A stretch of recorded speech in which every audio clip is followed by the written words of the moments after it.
আজ বানাবো সর্ষে ফুলের চচ্চড়ি। তো সেই জন্য সর্ষে ফুলটাকে আমি খুব ভালো করে বেছে ধুয়ে রেডি করে নিয়েছি। আর এটাতে আমি দেব মটরশুঁটি, দেব বেগুন, দেব আমি আলু।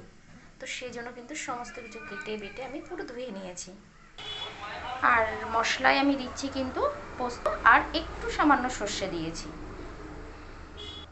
দিয়ে দিয়েছি কাঁচা লঙ্কা।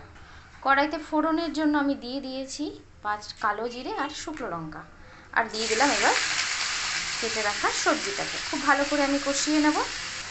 লবণ হলুদ মিষ্টি দিয়ে কিন্তু কষিয়ে নিলাম। আর দিয়ে দিলাম আমি মটরশুঁটিগুলো, এটা দিয়েও ভালো করে কষিয়ে নেব। এবারে দিয়ে দিলাম আমি রেডি করে রাখা ফুলটা, এটাকে দিয়েও খুব ভালো করে কষিয়ে কিন্তু আমি মশলাটাকে দিয়ে দেবো। দেখো ফুলটাকে দিয়ে আমি খুব ভালো করে কষিয়ে নিলাম, তারপরে কিন্তু দিয়ে দিলাম মশলাটা, এটাও আমি খুব ভালো করে কষিয়ে নেব। নিয়ে কিন্তু পরিমাণ মতন একটু জল দিয়ে দেবো, দিয়ে দিলাম একটু জল। তো দেখো সম্পূর্ণ হয়ে গেল কিন্তু সজনে ফুলের চচ্চড়ি।